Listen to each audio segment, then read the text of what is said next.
mean, this is a mainstay. I hate to say it, but it's a mainstay of human It experience. I mean, really this is a is. very common And it's experience. particularly hard for boys.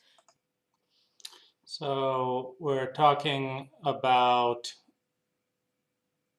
Tim Ferriss's experience of being sexually abused, and it's a terrific podcast about this topic. And I want to jump in a moment, but let's give a little context here.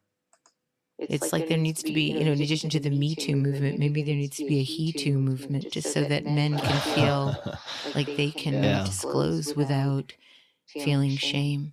I mean, I think one thing that would be really important to talk about for your listeners, for anybody that is being disclosed to. So if you're someone and somebody you care about has come to you and said and shared this information, what do you think is the best way for people to respond to someone that is being told? Yeah. So this is a really, of course, important thing, and it is stunning, the gap, meaning no one in my life, despite learning about multiple sexual abuse experiences by a different female partner, no one has educated me on how to respond to that information, just as no one has educated, in this case, women on how to present the information. So it's some of the most delicate and sensitive information in the cult, and yet it's not coached in a system of willful ignorance. So this is a terrific podcast for addressing the issue. Because being believed is so important. Being believed is so important. And it's one of the big ruptures between my own therapist and myself, Ann Watts, because when she did not believe me, when her tone kind of became lawyerly rather than empathic, I realized that in addition to managing my own feelings, I actually had to take on the job that should have been my therapist's job, which is to believe me. I had to take on that job of convincing her and proving to her what I shouldn't have had to have proved. And to be burdened with that at a time of such incapacity felt like an incredible wrong. Yeah. Well, I can only speak to my experience, since I wouldn't claim to have this as an area of expertise, but I will tell you that the first thing that Jack did, Jack Cornfield, when I was in a complete tailspin, I mean, I was really fracturing at every edge and felt like I was about to sort of irretrievably break. And when I told him about the history, and I'm paraphrasing here, so Jack, please forgive me, but he is such an incredible empath and is such a conscious and focused listener. He listened and he said, Tim. And on that point, when this came up as a major issue for me, what I asked for by the high facilitators who had recommended my abuser, Peter Sandhill, and who had trained him, what I asked for was to be listened to be held, and to be heard. And so it sounds like Tim got that experience, and it really made a huge difference. And it's one of the big catch-22s in our culture. You are statistically more likely to be sexually abused by a close family member or friend than you are by a stranger. And the double whammy in that, which Tim doesn't have to deal with in this case because Jack Kornfield didn't abuse him or recommend his abuser,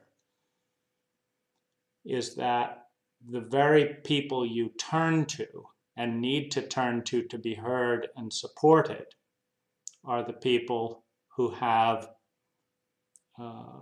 dual agendas. Ann Watts had recommended Peter Sandhill, my abuser, to me and had mentored him and trained him.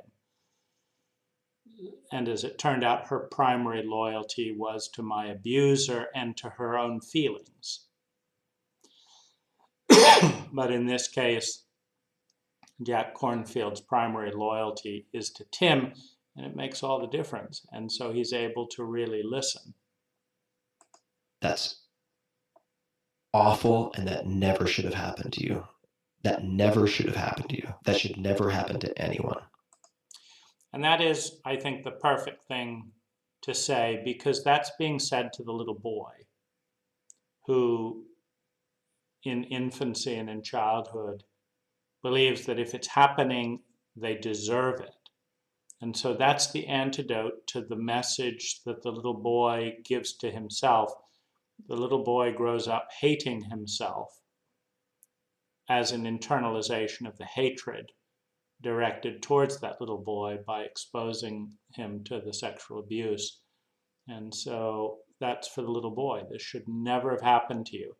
And in the situation with Peter Sandhill and High, through psychedelic regression, I not only was revisiting early childhood trauma, but the psychedelic state is a form of regression.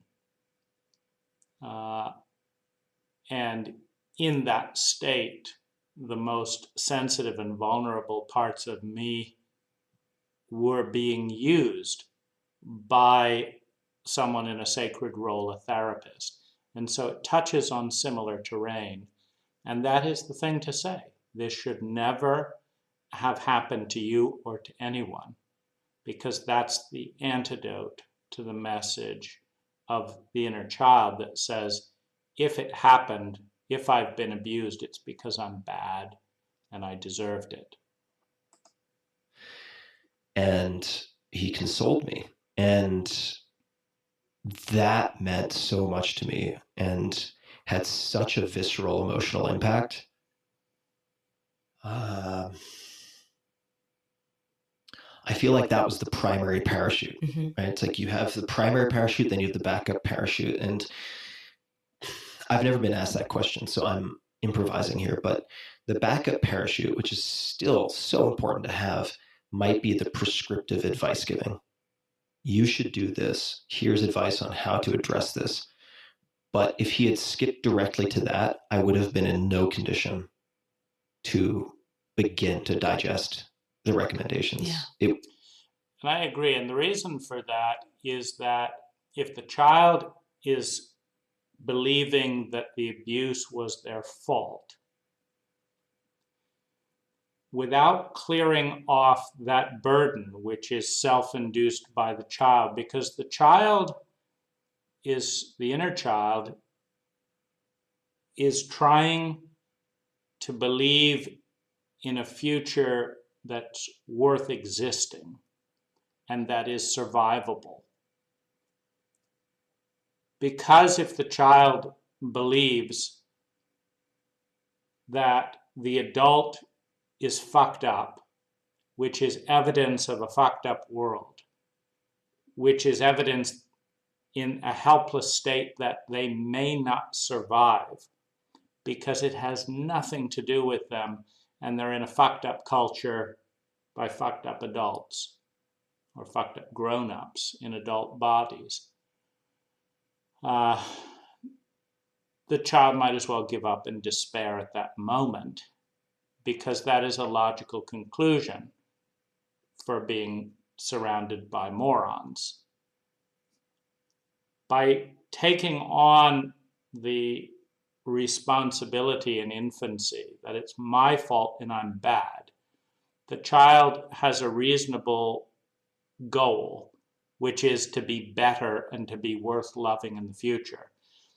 This results in trying harder to please, adapting, trying harder to be lovable. And that is more constructive in its outcome than the truth, which is that the child may be fucked and will be dealing with the consequences of the ineptitude of the cult and the grown-ups around them for the rest of their life. And it may not get better for decades. It may get worse. It may get hard to deal with in an emotionally illiterate cult. And it's not the child's fault. And nothing they can do will change the cult. The response to that is despair, cynicism, and bitterness, which doesn't lead to a positive future. And so the lie that the child holds that it's my fault is what can take the child in some positive directions. And yet, if you give someone in a regressed state who has been traumatized in a regressed state or has been traumatized in childhood, one or the other, because you have the inner child, which can be traumatized anytime you're in a regressed state where you are traumatized. It's the same impact as if you're 6 years old and have been traumatized. And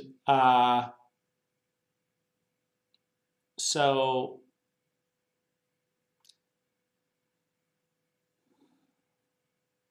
that has to be lifted off of the grown-up self, to be very, very clear, this was not your fault and it never should have happened.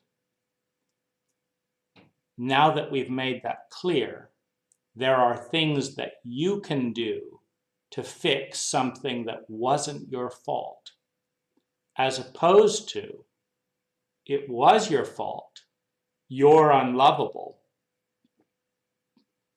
and your abuser is not responsible.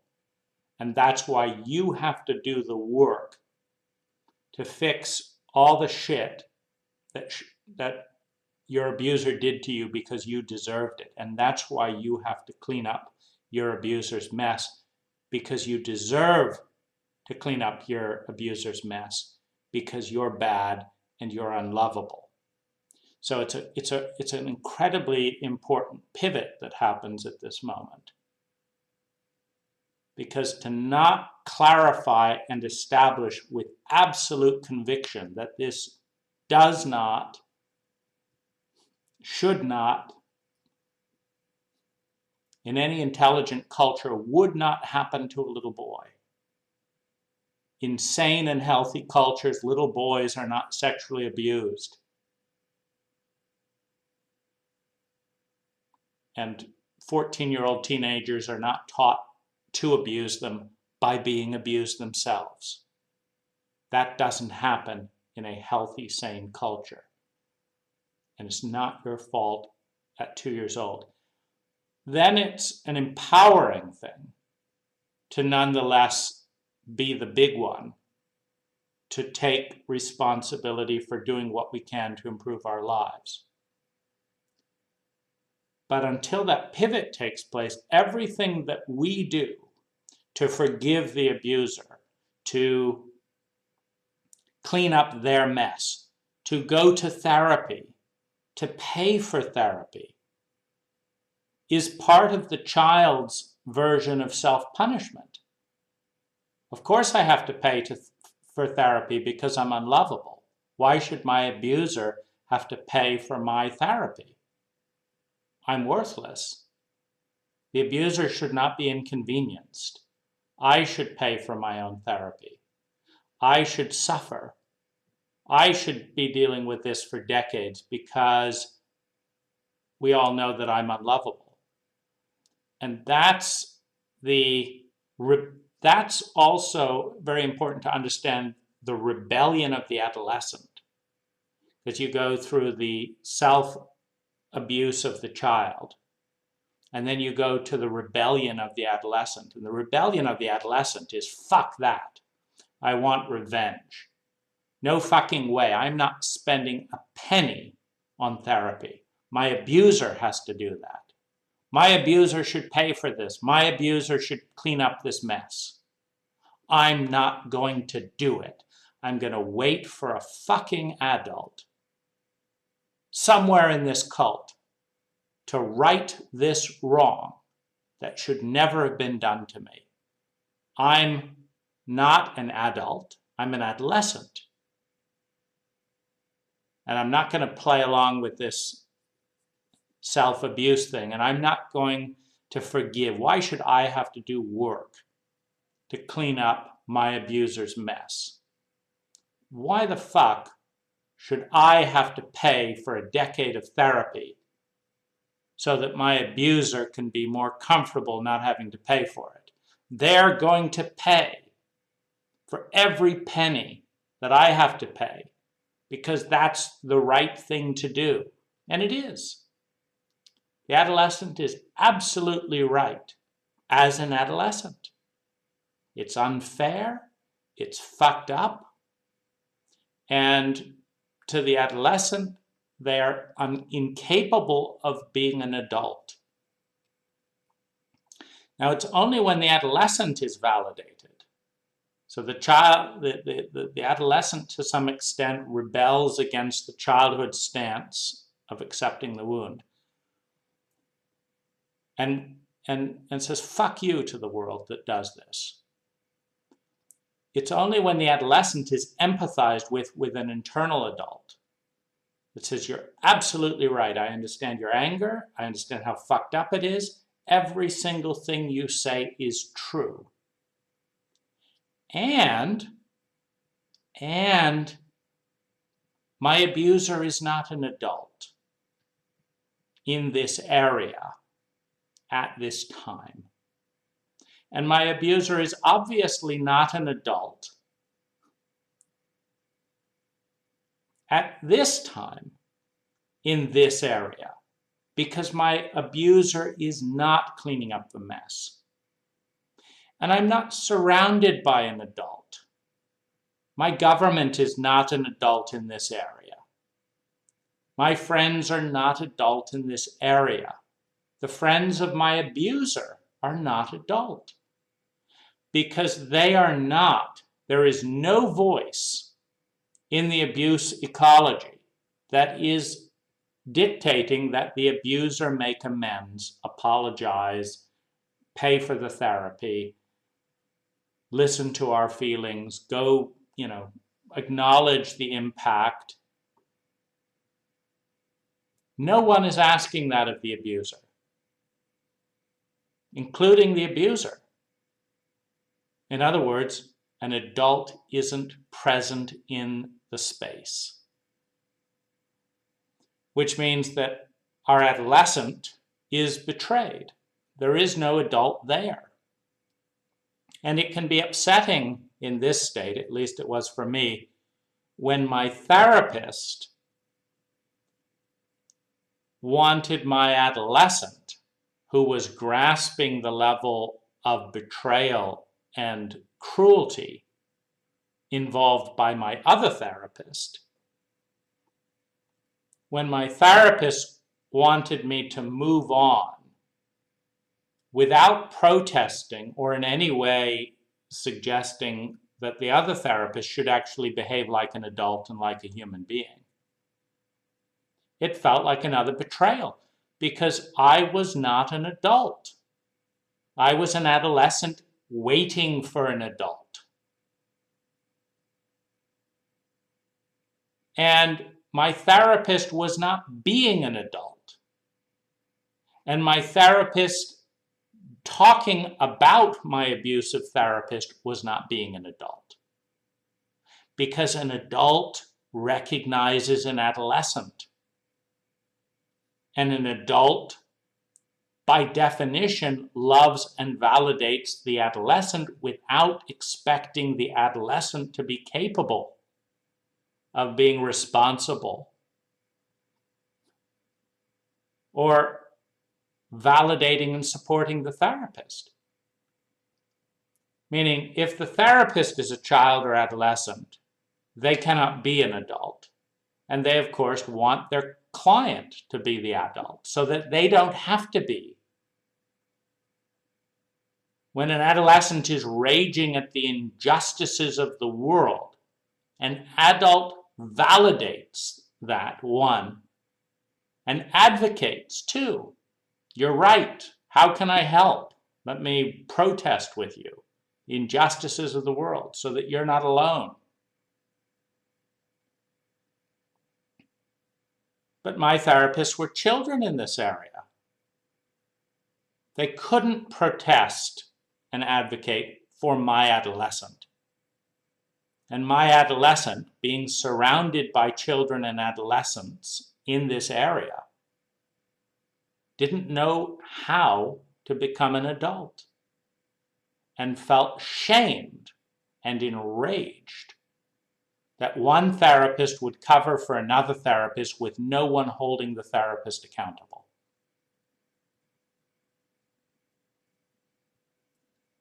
And so it's key to establish it's not your fault and this should never have happened.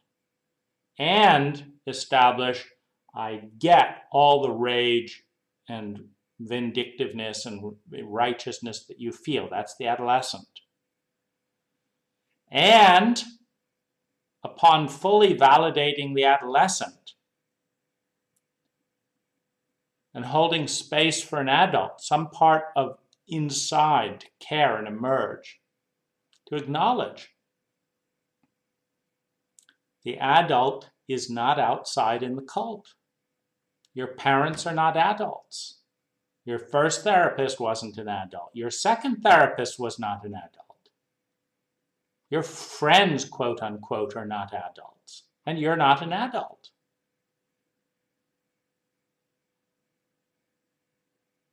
And that's painful. Because until an adult enters the domain, this is a devastating tailspin towards self and other destruction. So being the adult is not being an adult to let the other child off the hook so that he doesn't have to become an adult. We're becoming an adult because A, no one else is capable of it, and B, it benefits my life.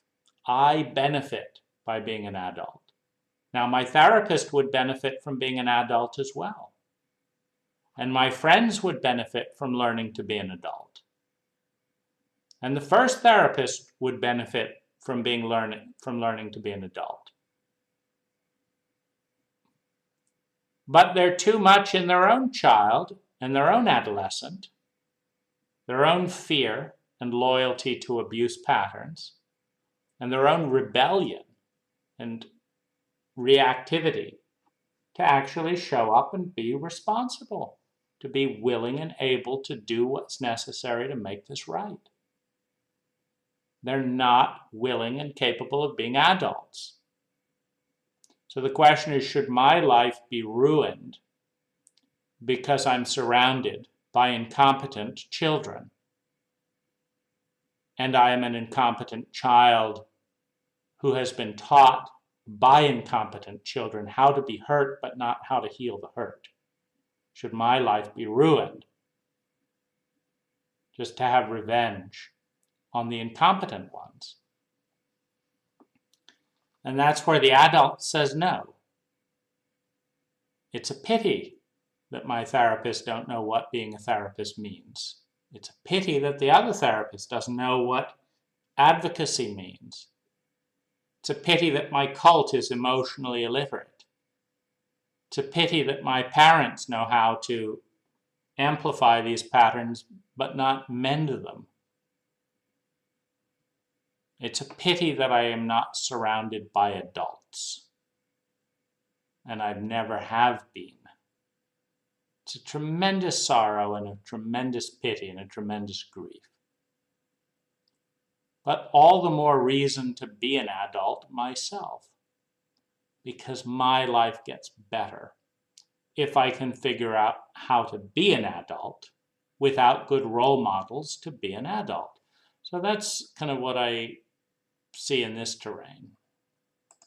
It would have felt like I was being deflected.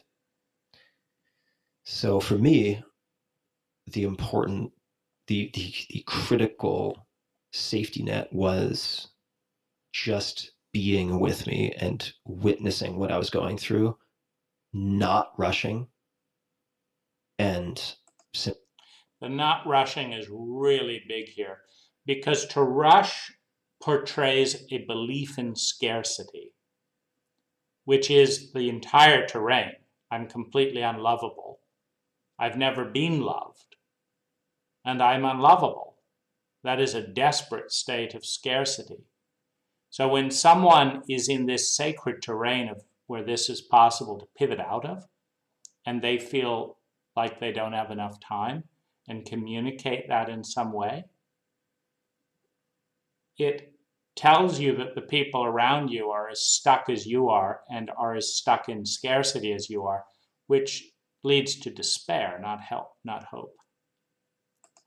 Simply saying, I'm so sorry, that never should have happened to you. Yeah, that's the perfect response. People, I think, always rush to, what can I do to help, or how can I help you get over this? And I think just listening, being present, hearing and holding someone's truth is what we need most from the people that we care about the most. Yeah, and also what he said to me was, when this retreat ends, I'm not going to leave you. Like, I will not leave you stranded. Like, I will help you. So he made it a commitment to be available, to send me to resources, to introduce me to people who might be able to help, given his breadth of experience with all these things. And that's key. And it's also counter to the agenda of secrecy, because when I brought this to the high facilitators, what they instead did was they showed zero responsibility, zero willingness to listen, zero empathy, disbelief. And rather than making the commitment to be there for me and find the resources that would work, their commitment was to silence and secrecy.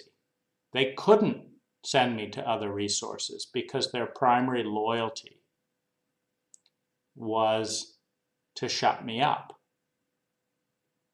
so that their reputation was not tarnished by the crime of their behavior.